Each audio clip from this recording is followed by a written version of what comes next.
amor, tolerância e solidariedade.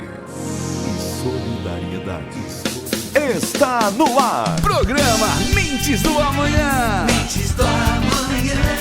Está começando agora mais um programa espírita. Mentes do Amanhã. Falando sobre a doutrina espírita. Doutrina de amor e luz, ciência, fé e consolação, prometida a dois. Através do rádio, nós espíritas queremos levar até os seus lares mais um pouco sobre a mensagem de Cristo à luz da doutrina espírita e o esclarecimento sobre a nossa vida aqui na Terra e a outra vida no mundo espiritual. Pai é Deus e sois vós a família universal.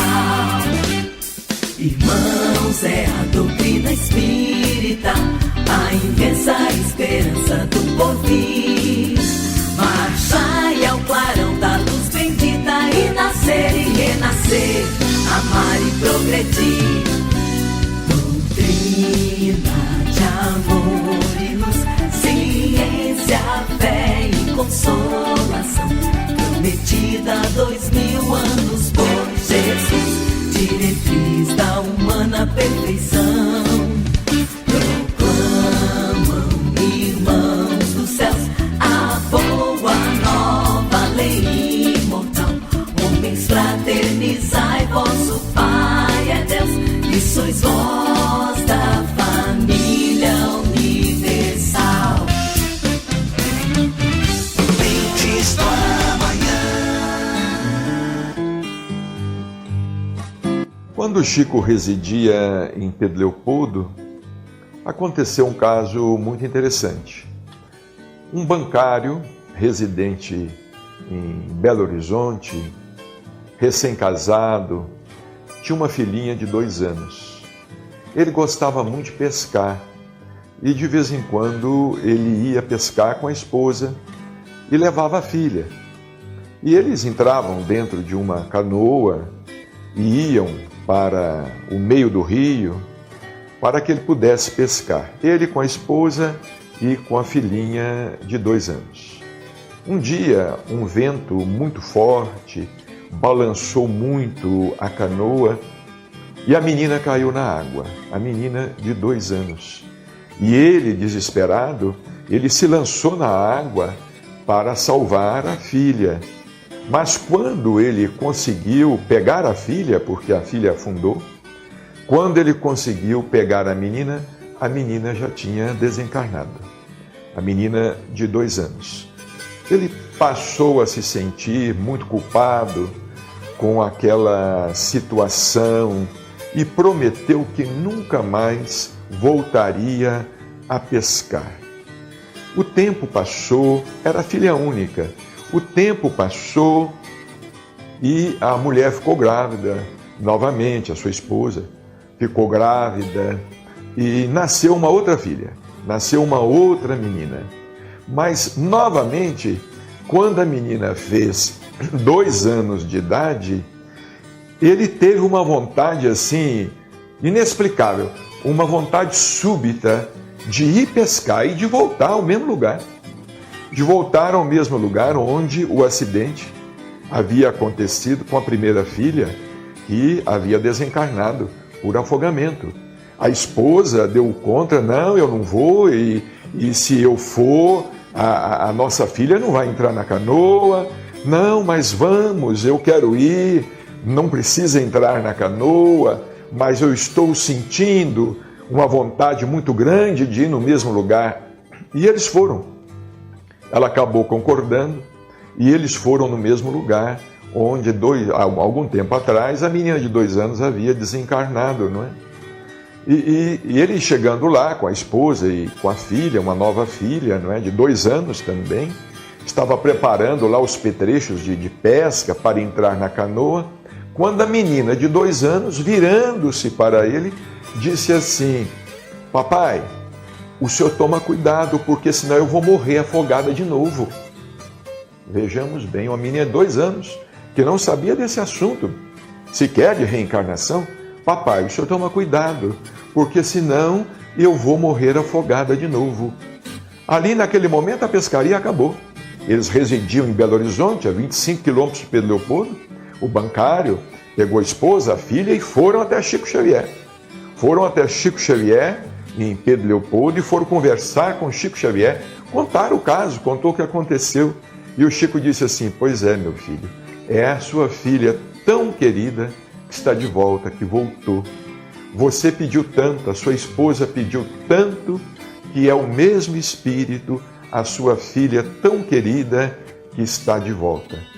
E dali, a partir daquele momento, o casal se tornou espírita e assíduo frequentador da sessão dos espíritas de Chico Xavier no Luiz Gonzaga, em Pedro Leopoldo.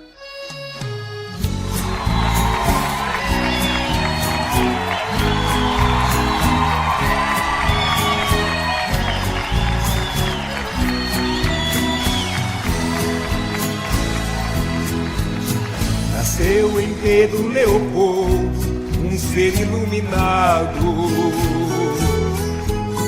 trazia em sua bagagem difícil missão,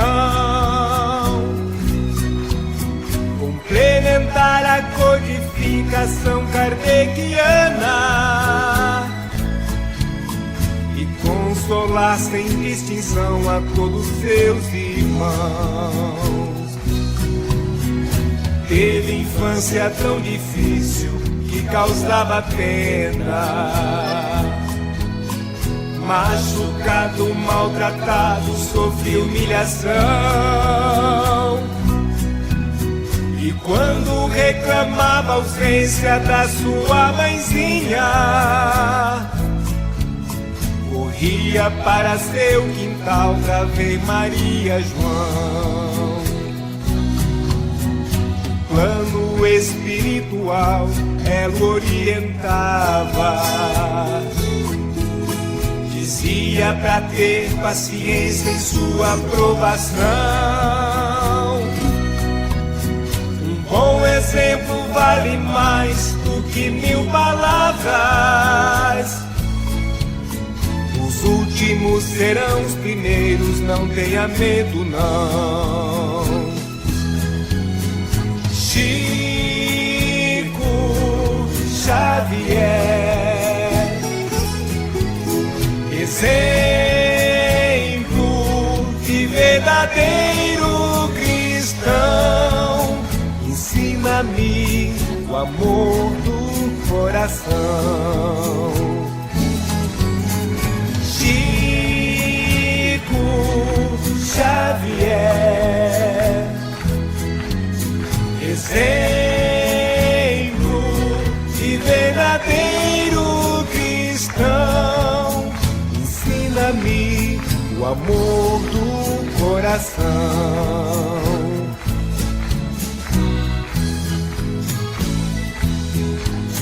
Com sua mediunidade consolava a todos, espíritos revelavam a reencarnação. Emmanuel, seu protetor, pedia disciplina. Humildemente trabalhava sem reclamação. Mais de 400 livros psicografados, vozes do além ditavam mensagens de luz. O Espiritismo é revelação divina, o Consolador prometido por Cristo Jesus. Chico Xavier, exemplo de verdadeiro cristão, ensina-me o amor do coração. Chico Xavier, exemplo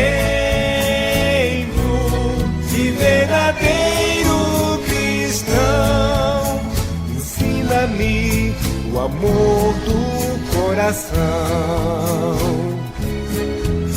Ensina-me o amor do coração. Ensina-me o amor do coração.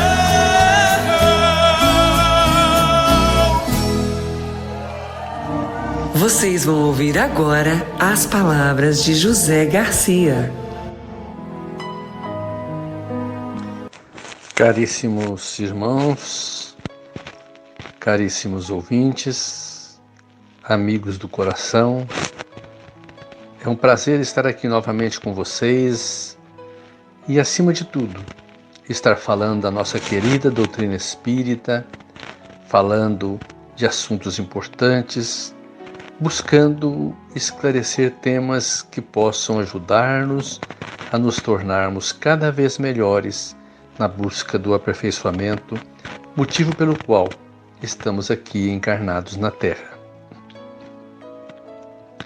Hoje nós iremos conversar sobre a obsessão. É o nosso tema da noite de hoje. Muito bem. A obsessão, o que seria a obsessão? Nós vamos encontrar no Livro dos Médiuns uma definição de Allan Kardec, quando ele diz: obsessão é o domínio que alguns espíritos logram adquirir sobre certas pessoas, nunca praticada senão por espíritos inferiores que procuram dominar. Os bons espíritos nenhum constrangimento infligem. Aconselham, combatem a influência dos maus e, se não os ouvem, retiram-se. Esta é a definição de obsessão que nós encontramos no Livro dos Médiuns. Mas esta influência, por onde vem? Como ela se processa? Primeiro, a obsessão, ela é um processo lento, demorado, de uma mente forte, mais poderosa, atuando sobre uma mente que se deixa dominar. Esta é a característica principal da obsessão. Às vezes as pessoas pensam que a obsessão começou de uma hora para outra. Não. Há um processo lento, onde ela deixa alguns indícios, algumas indicações para que demonstrem que a pessoa está fora do seu equilíbrio normal. Dentro das circunstâncias atuais, nós poderíamos dizer que existem obsessões dos mais variados tipos. Existem obsessões de encarnados para encarnados. Nós vimos na definição de Kardec que é o domínio. Então existem encarnados que dominam outros encarnados. E este domínio pode, por analogia, se transformar num processo obsessivo. Existem obsessões de encarnados para desencarnados, porque tanto o ódio quanto o amor desequilibrado, que nós não poderíamos nem chamar de amor, mas de uma paixão, da pessoa encarnada, consegue desequilibrar o espírito desencarnado, que não está equilibrado devidamente para se livrar destas pressões, dessas vibrações negativas. Quantas pessoas desencarnam e não conseguem se libertar para a vida espiritual porque alguém encarnado não o deixa sair, requer a sua presença e, como ele não tem o equilíbrio suficiente, acaba deixando-se dominar. Vemos também, e esse é o mais frequente, o mais comum e o mais conhecido, a obsessão de desencarnados para encarnados. A obsessão de desencarnados para encarnados é exatamente de acordo com a definição do Livro dos Médiuns. É um espírito desencarnado que atua sobre uma pessoa e a domina. Então, esta é a obsessão clássica, tradicional, conforme nós verificamos. E existem também obsessões de desencarnados para desencarnados.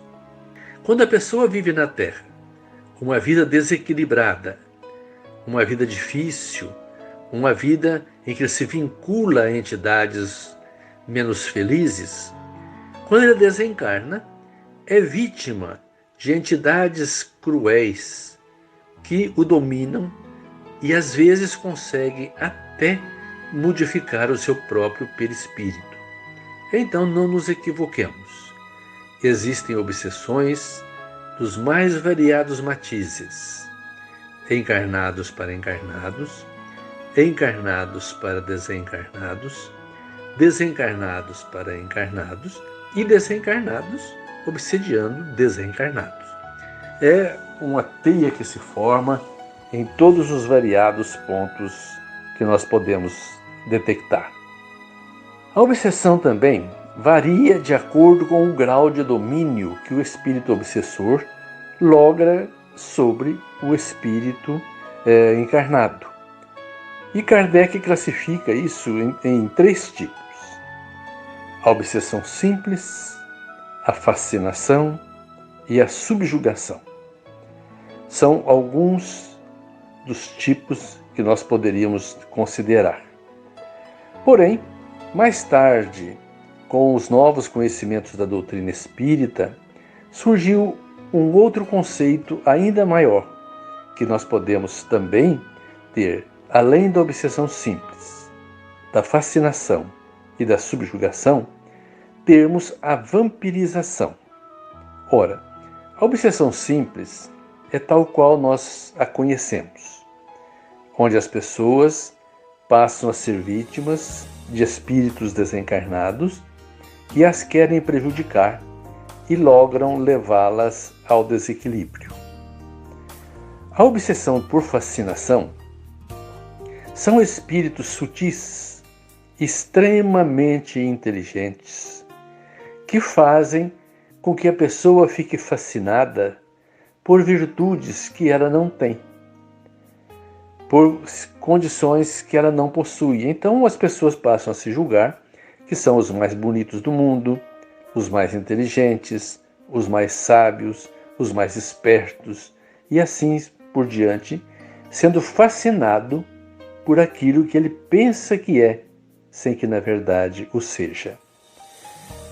A subjugação é quando há um domínio total, absoluto, do espírito desencarnado sobre o encarnado.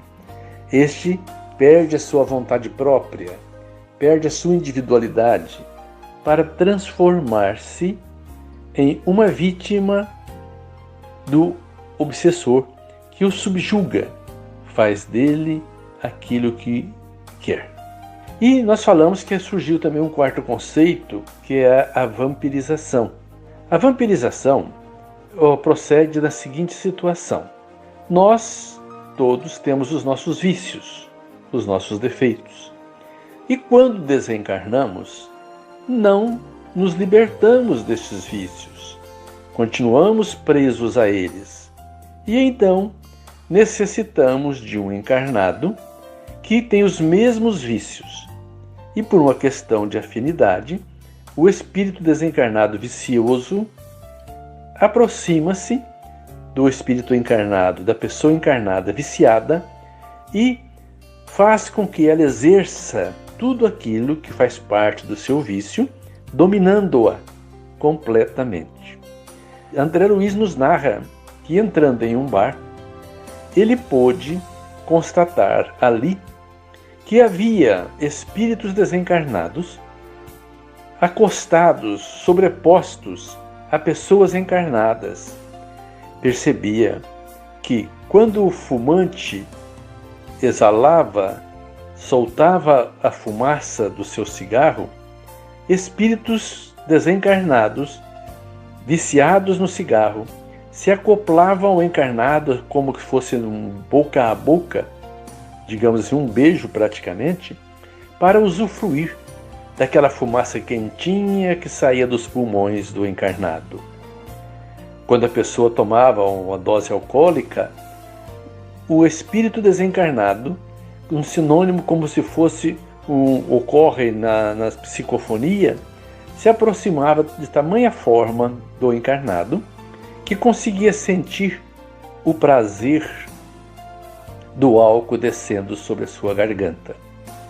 E assim nós vemos isso ocorre não só no álcool, não só no fumo, ocorre no sexo desvairado, ocorre também em situações diversas e especialmente daqueles que são usuários de droga. Aqueles que desencarnaram drogados e que não conseguiram se libertar após a morte do corpo, se aproximam daqueles infelizes que usam drogas aqui na Terra para poder sentir os mesmos prazeres num objeto de uma questão de sintonia, de afinidade, como nós acabamos de ver.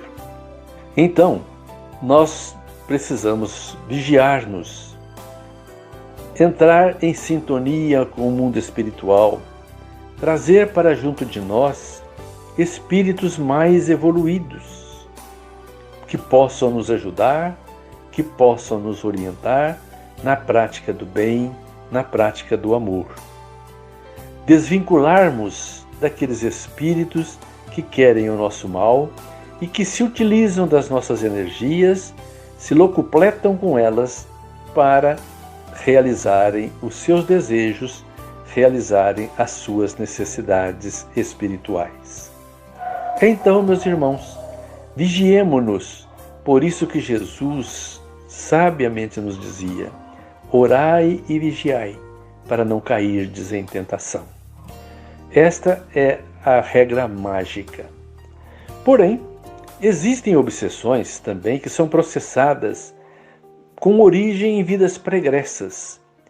Aqueles espíritos a quem prejudicamos em outras vidas e que nos encontram aqui na Terra encarnados hoje, se nós não tivermos realizado a nossa transformação moral, continuarmos praticando os mesmos equívocos que praticávamos em encarnações passadas, eles se aproximam de nós e, usando dos nossos pontos mais frágeis, consegue dominar a nossa mente, transformando-nos em simples foguete daquilo que eles querem realizar, daquilo que eles querem fazer.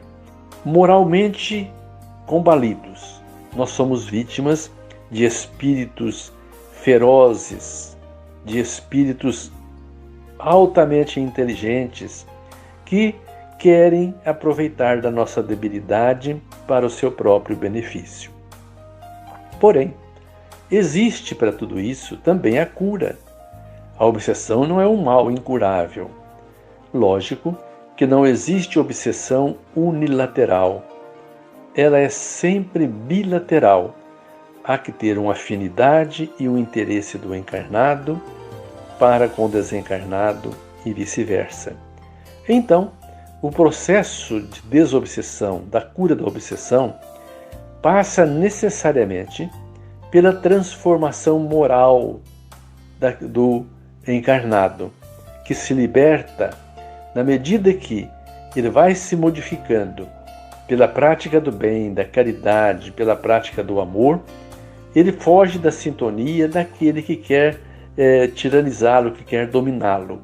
Então, o caminho correto é um só: libertação dos vícios, libertação das ideias terríveis. Porque se nós vimos que a sexualidade atrai, se nós vimos que o álcool, o fumo, o sexo desvairado e muitas outras coisas, também os nossos pensamentos, a ira, a maledicência, tudo serve de base para formar sintonia com espíritos menos felizes que querem ver a nossa desgraça, que querem ver a nossa encarnação se deteriorar por falta de um compromisso mais sério com o bem e com a renovação que todos nós precisamos realizar. Quando você sentir sintomas obsessivos, logicamente que muitas vezes é tido como desequilíbrios, procure o seu médico. Mas procure também a casa espírita, pois que na casa espírita nós encontramos a melhor forma, o melhor caminho para a libertação e a cura dos processos obsessivos. Muita paz, muito amor, que todos possamos estar no caminho do bem para podermos levar a nossa vida adiante sem percalços, sem grandes quedas, sem grandes decepções. Que Jesus nos ampare, que Jesus nos envolva com seu manto de proteção.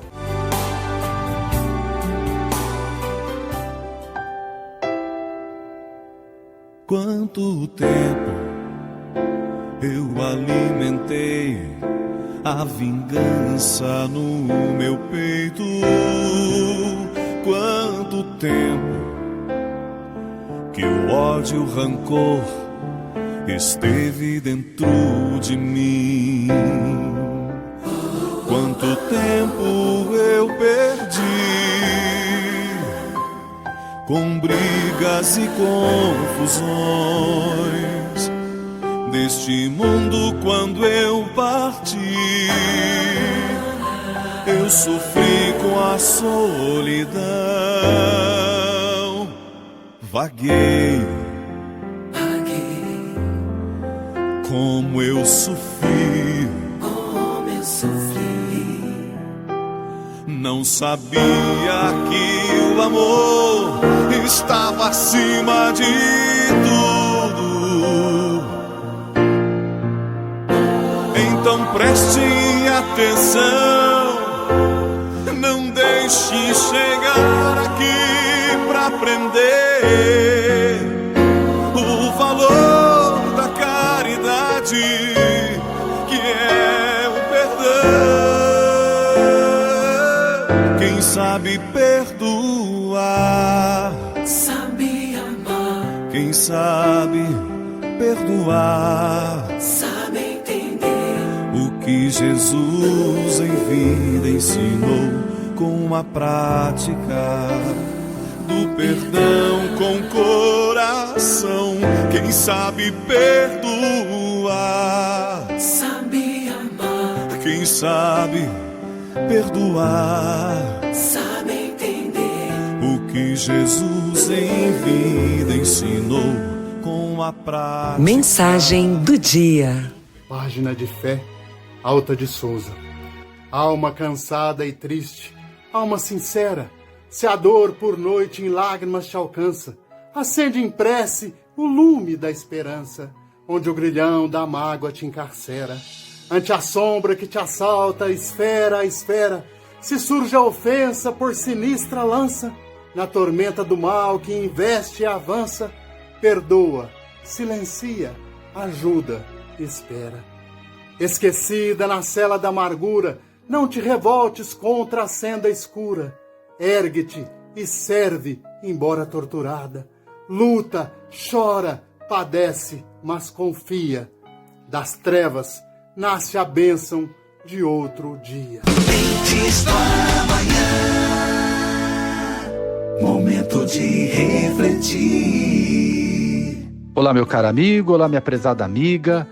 Seja muito bem-vindo, seja muito bem-vinda e obrigado por se conectar com mais um momento de reflexão do Mentes do Amanhã. As mãos que doam são mais sagradas do que os lábios que rezam. Com essas palavras simples, mas extremamente profundas, atribuídas à Madre Teresa de Calcutá, dois ensinamentos extraídos do Evangelho de Jesus ficam muito evidenciados. Amar a Deus sobre todas as coisas e ao próximo como a si mesmo. Esse é o primeiro e o maior de todos. E o segundo ensinamento é o de que nem todo aquele que diz Senhor, Senhor, entrará no reino dos céus, mas sim aquele que faz a vontade de meu Pai, que está nos céus. Essa foi uma falha do Mestre Jesus. Numa compreensão sinérgica, tem-se o que ensina a missionária de Calcutá. A maior expressão da lei de amor e caridade é a própria caridade. E as palavras? Se forem vãs e sem correspondência em atitudes, essas de nada valem para a nossa evolução espiritual. Um saudoso professor meu dos tempos de colégio contava sempre a história de um aluno o melhor aluno de uma antiga de suas salas de aula.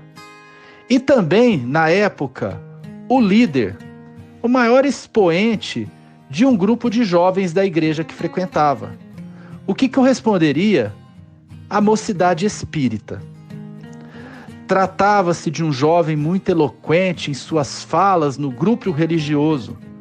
Ele professava os princípios mais puros do cristianismo. Diante da grande empatia que nutriam um pelo outro e da admiração que era recíproca, já que o moço também tinha o meu professor como um excelente mestre e uma pessoa muito atuante, também ali no meio religioso que juntos frequentavam, o rapaz convidou o professor para um jantar certo dia em sua casa. Jantar esse que foi preparado com muito carinho e esmero pela sua mãezinha, por sua genitora. Ocorre que o professor nos contou uma vez, falando aos alunos, em uma das aulas que eu pude assistir, que ele ficou muito decepcionado com esse pupilo, que possuía um comportamento muito diferente dentro de casa em relação aos princípios que professava. Tratava seus pais com bastante desdém, de modo ríspido e até mesmo com muitos palavrões. E ele também considerava nitidamente que os genitores estavam ali apenas para servi-lo, fazer suas vontades e custear seus estudos. Partindo do pressuposto de que a caridade começa em casa e considerando o comportamento da personagem da história, podemos facilmente verificar que o infeliz rapaz não possuía nenhum mérito nos ensinamentos que transmitia no templo religioso. Porque ele nitidamente dizia, Senhor, Senhor, mas não fazia a vontade do Pai. É verdade que Emmanuel ensinava a Chico que a maior caridade que podemos fazer pela doutrina espírita é a divulgação. Todavia, nenhum ensinamento deve ser tomado ao pé da letra e de maneira isolada, porque as leis de Deus devem ser compreendidas de maneira sistemática. Dessa forma, de nada adianta ser um exímio orador, um dedicado divulgador do Espiritismo ou de qualquer outra religião, cristã ou não, se os princípios difundidos não se refletem em atitudes que visem, no mínimo, a um esforço sincero pelo autoconhecimento e a superação das próprias imperfeições, tentando traduzir, as palavras em atos. Quando se fala em caridade, há duas espécies de caridades: a caridade material e a caridade moral. A primeira, sem nenhuma dúvida, é a mais conhecida e provavelmente a ela se referia a Madre Teresa, principalmente na sua fala. Muitos acham que nem todos podem fazer a caridade material, mas isso não é verdade. É claro que a caridade material pode ser feita segundo as possibilidades materiais de cada um. Todos podem fazê-la. Mas a beleza do gesto também será proporcional a essas possibilidades. Um habitante das ruas pode, no frio do mais intenso inverno, perfeitamente ele pode compartilhar seu pão e seu cobertor com o companheiro dessa triste jornada pelas ruas de uma grande metrópole. Já a caridade moral está totalmente ao alcance de todos nós e pode não ter limites, mas também é proporcional às possibilidades de cada um. Mas agora os limites são as nossas próprias imperfeições.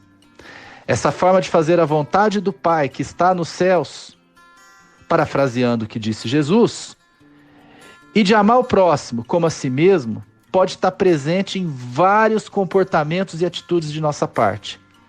Uma palavra amiga ou pacificadora, saber calar para não magoar, a beleza de um sorriso, o conselho sem condenar ou diminuir o nosso interlocutor, o perdão das ofensas, um ato de lealdade, um gesto de humildade, entre tantos atos e virtudes, podem ser tão ou mais meritórios de que uma vultosa doação em dinheiro ou em bens materiais. Em qualquer caso, mais vale o bem que fazemos do que as palavras que pronunciamos. Muitas vezes, grandes expoentes de variadas vertentes religiosas, inclusive da doutrina espírita, são espíritos de grande capacidade intelectual e exímios dominadores do dom da palavra e da persuasão, mas são restritíssimos no campo da evolução moral do espírito, sendo incapazes de exercer o perdão ou de praticar a verdadeira e sincera caridade, seja moral ou material.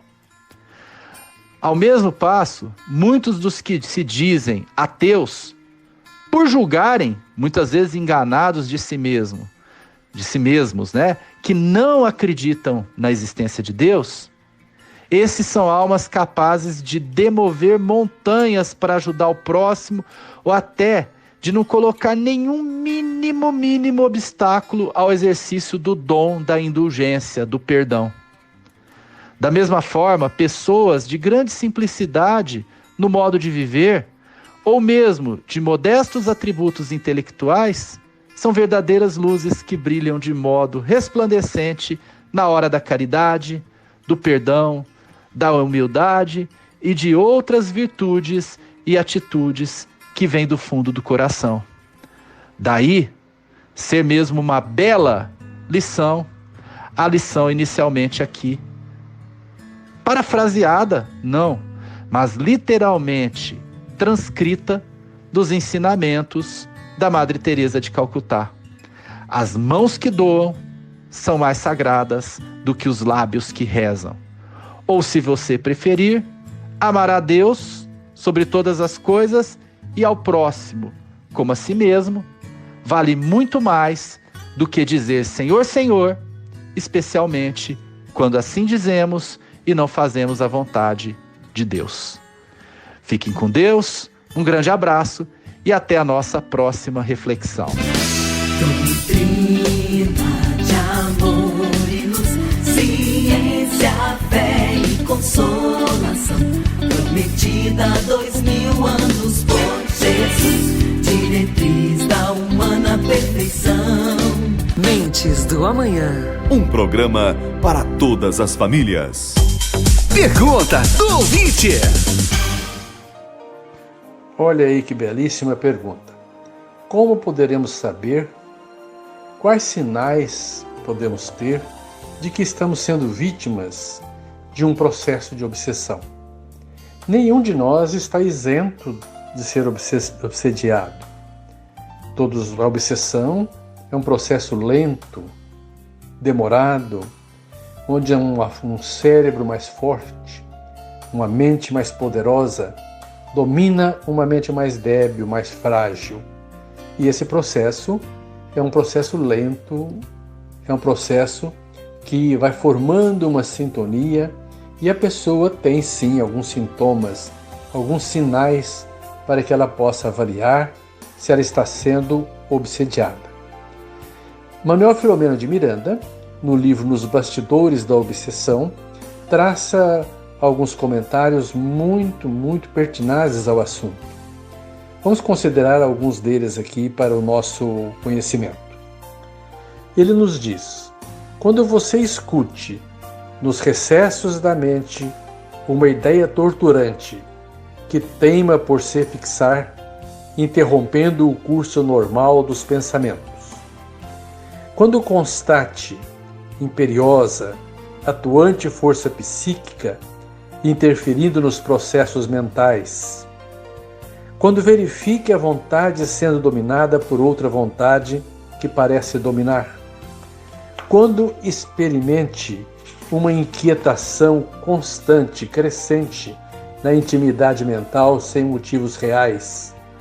Quando sinta o impacto do desalinho espiritual em franco desenvolvimento, acautele-se, porque você se encontra em processo imperioso e ultris de obsessão pertinaz. Vejam, então quando nós sentirmos algum desses sintomas, algum desses sinais, acautelemo-nos e devemos ir em busca de ajuda, buscar a oração, buscar a casa espírita, e buscar o apoio de companheiros mais experientes para que possamos nos libertar antes que a obsessão chegue a graus mais profundos que nós não conseguimos fugir dela mais. Então, quando nós sentimos a inquietação sem motivos justos, quando sentimos um desalinho espiritual, quando sentimos que a nossa vontade está sendo dominada por uma vontade mais forte, acautelemo-nos. Esses são sinais inequívocos de que estamos em processo crescente de obsessão. Então, acautelemo-nos, oremos, buscamos na oração e na vigilância nos libertar dessa força psíquica que tenta dominar-nos. Então, sinais existem e esses são os principais. Muitos outros existem ainda. Mentes do Amanhã. Me perguntam se a criança também pode ser obsediada. Óbvio. A criança é criança somente no corpo físico. Tem uma alma antiga, um espírito milenar, que tem débitos, que tem amizades e inimizades no passado.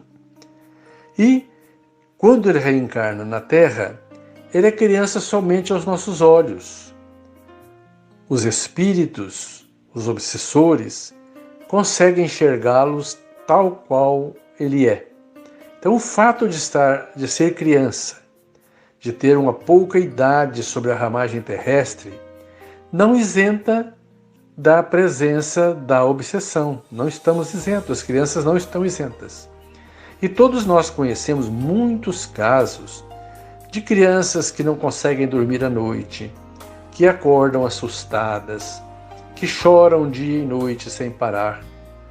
É óbvio que muitos casos desses pode ser por um problema fisiológico, mas na maioria das vezes é um processo de obsessão, onde os obsessores, aproveitando que o seu cérebro ainda está em formação, que ainda é muito fácil assustar pela insegurança, pela pequenez do corpo, e então a perturbam, fazendo com que a criança tenha problemas os mais variados nesta índole de desequilíbrio. O medo muito grande, o medo de ficar sozinho, a falta de segurança para dormir. Eu conheci uma criança que ela não dormia, passava a noite inteira, acordava inúmeras vezes à noite, e o pai perguntava a ela: minha filha, mas você tem medo de quê? E ela dizia: pai, eu tenho medo de ter medo. Imaginemos que drama, que sofrimento dessa criança, da sua insegurança e da pressão obsessiva que ela sentia. Então não tenhamos dúvidas. As crianças são também pessoas, são seres milenares que estão sujeitos aos processos obsessivos. Então, avaliemos. Não pensemos que tudo é obsessão. Não, não é. Busquemos as causas físicas, busquemos o tratamento da saúde e busquemos o passe, a água fluidificada, a oração, para podermos nos libertar e libertar nossos pequenos de todas essas ações obsessivas, de espíritos que são seus inimigos e que aproveitam esta fase da vida para poder perturbá-las. Ei, quer saber mais? Então mande sua pergunta pelo WhatsApp 16 99400 5767. É tempo de louvar, é tempo de orar, é tempo pra gente despertar pro mundo nosso amor espalhar. Mentes do Amanhã. Evangelho no Rádio, com Sandra Duran. Olá, ouvintes do programa Mentes do Amanhã. Eu sou Sandra Duran e estarei com vocês hoje no Momento do Evangelho. Nós estamos estudando o capítulo 2, Meu Reino Não É Deste Mundo. Neste capítulo, nós vamos observar os itens bíblicos, diálogo de Jesus com Pilatos. Nos comentários de Kardec, nós teremos a vida futura, a realeza de Jesus e um ponto de vista. E nas instruções dos Espíritos, uma realeza terrestre. O objetivo desse capítulo é demonstrar a vida futura. Então eu estarei com vocês nos textos A Realeza de Jesus. Que não é deste mundo, o reino de Jesus todos compreendem, mas também na terra não terá ele uma realeza? Nem sempre o título de rei implica o exercício de um poder temporal. Dá-se então o título por unânime consenso a todo aquele que pelo seu gênio ascende ao primeiro plano numa ordem de ideias quaisquer, e todo aquele que domina o seu século e influi sobre o progresso da humanidade. É nesse sentido que se costuma dizer o rei ou o príncipe dos filósofos, dos artistas, dos poetas, dos escritores e etc. Essa realeza, oriunda do mérito pessoal, consagrada pela posteridade, não revela, muitas vezes, preponderância bem maior do que a cinge a coroa real? Imperecível é a primeira, enquanto esta outra é joguete das vicissitudes. As gerações se sucedem à primeira, sempre a bendizem, ao passo que por vezes amaldiçoam a segunda. Essa, a terrestre, acaba com a vida. A realeza moral se prolonga e se mantém o seu poder, governa sobretudo após a morte. Sob esse aspecto, não é Jesus mais poderoso, rei do que muitos potentados da terra? Razão, pois, lhe assistiria para dizer a Pilatos, conforme disse: sou rei, mas meu reino não é deste mundo. Então nós vamos lembrar aqui, fazer uma comparação entre a realeza terrestre, lembrando as características. A realeza terrestre, ela é temporal. Isso quer dizer o quê? Que ela tem um começo, um meio e um fim. É necessário que nós entendamos que a morte coloca um fim num reinado. Também, nem sempre é por mérito pessoal que se consegue essa realeza. Por quê? Porque normalmente ela é por ordem de nascimento numa família real. E nem sempre essa realeza terrestre, esses reis são amados, porque vai depender muito da maneira de governo, de reinado que eles vão estabelecer sobre seu povo. Às vezes serão ótimos reis e às vezes não. Mas Jesus não era da realeza terrestre. Ele possuía a realeza moral, que é imprescindível, ou seja, ela não teme a morte, porque ela não vai terminar com a morte, pois ela confirma, após a morte, o que já era em vida, a grandeza do ser que a possui. Sempre é por mérito pessoal. O bom caráter, as boas ações, fazem com que uma simples pessoa se torne um ícone entre os seus. E no caso, Jesus se tornou o grande ícone da humanidade. Ele foi capaz de dividir a história da humanidade em antes de Cristo e após Cristo, ou seja, depois. Por quê? Porque ele trouxe uma ordem de ideias, uma evolução de justiça divina tão grande que a humanidade ainda está em processo de assimilação. Normalmente a gente acredita que tendo a realeza nós seremos pessoas divinas. Não. A divindade está na construção do bem em cada um dos seus corações. Então, o comentário de Kardec, ele finaliza assim, a realeza moral se prolonga e se mantém o seu poder, governa sobretudo após a morte. Sob esse aspecto, não é Jesus o mais poderoso rei que os potentados da terra? E nós vamos concluir que sim, porque ele trouxe a nós a sua doutrina de amor e nos faz se debruçar sobre sua figura e procurar entender as suas ideias e tudo aquilo que ele trouxe ao nosso coração em método de consolação. Nós vamos agora ler também o item 8 desse capítulo, que é uma psicografia de uma realeza terrestre. Então, ela vai contar o que aconteceu com ela e como ela encontrou o mundo espiritual.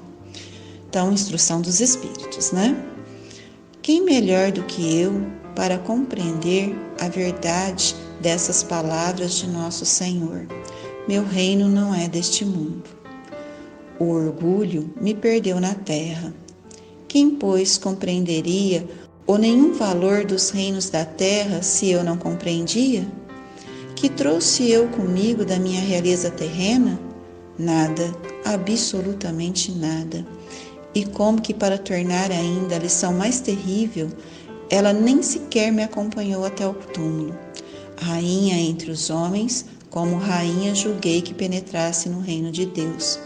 Que desilusão, que humilhação, quando, em vez de ser recebida aqui, qual soberana, vi acima de mim, mas muito acima, os homens que eu julgava insignificantes e aos quais desprezava, por não ter um sangue nobre. Como então compreendi a esterilidade das honras e grandezas que com tantas altivez se requestam na terra. Para se granjear um lugar neste reino, são necessárias a abnegação, a humildade, a caridade em todas as suas práticas celestes, a benevolência para com todos. Não vos pergunta se o que fostes, nem que posição ocupastes, mas se bem fizestes, quantas lágrimas enxugastes. Ó Jesus, tu o dizes, teu reino não é deste mundo, porque é preciso sofrer para chegar ao céu, de onde os degraus de um trono a ninguém aproxima. A ele só conduzem a veredas mais penosas da vida.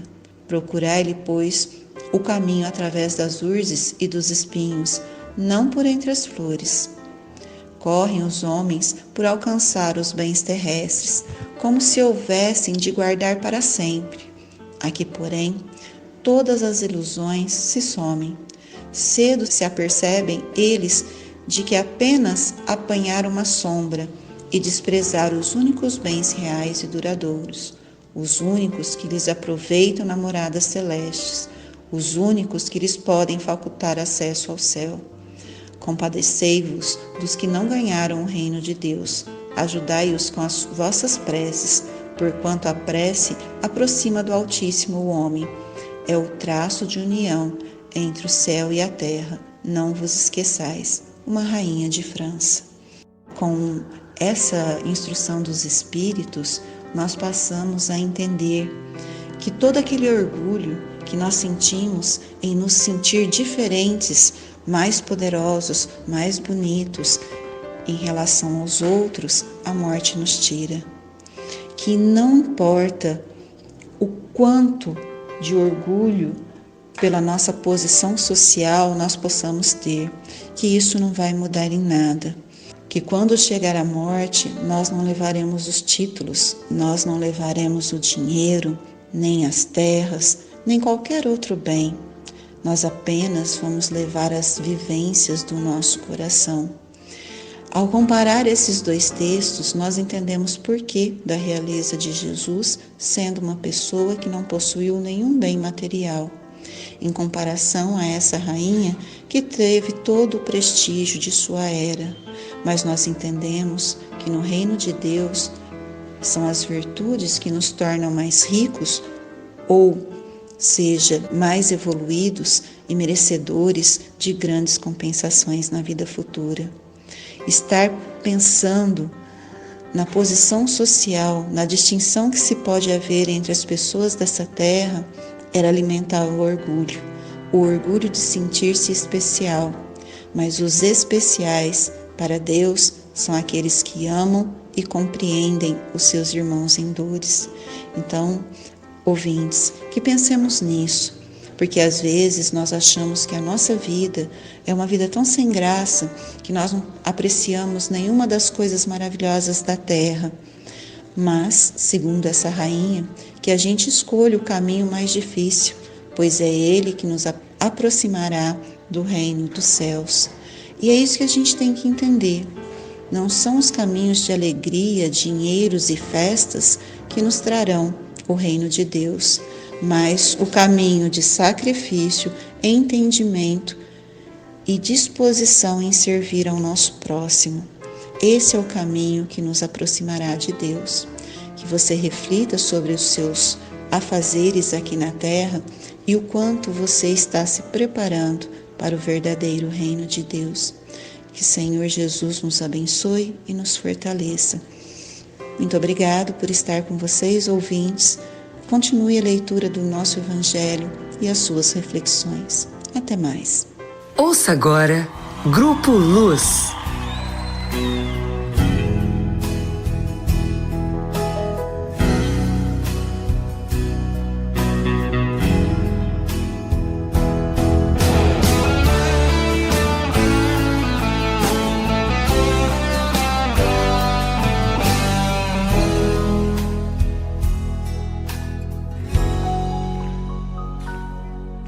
Quando a dor então bater forte no peito, te deixando até sem jeito e sem vontades de viver, fecha a porta do teu quarto e busque a oração, e aos poucos sinta a emoção, a paz do nosso Criador. Esta paz que vem do nosso firmamento acalma todo sentimento, é amor, renovação. Esta paz que vem do nosso firmamento acalma todo sentimento, é amor, renovação. Então vem, cante comigo. Aqui você tem um grande amigo. Essa tristeza mande embora e vem ser feliz aqui e agora. Então vem, cante comigo. Aqui você tem um grande amigo. Essa tristeza mande embora e vem ser feliz aqui e agora.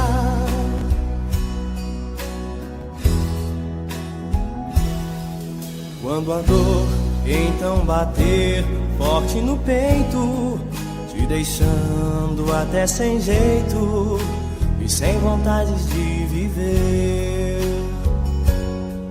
feche a porta do teu quarto e busque a oração, e aos poucos sinta a emoção, a paz do nosso Criador. Esta paz que vem do nosso firmamento acalma todo sentimento, é amor, renovação.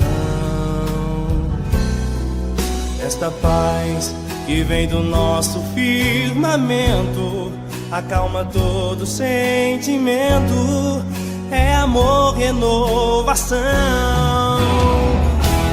Então vem, cante comigo.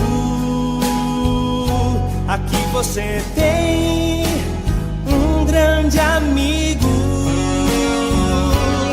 Essa tristeza mande embora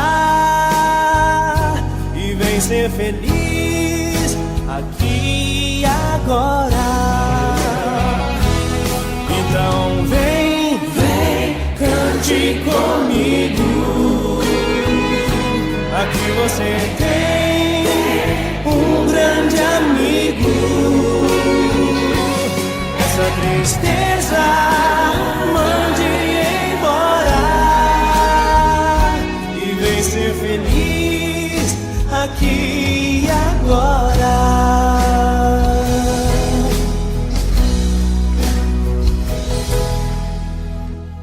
Termina agora mais um programa Mentes do Amanhã. Deus abençoe e até o próximo programa. Mentes do Amanhã.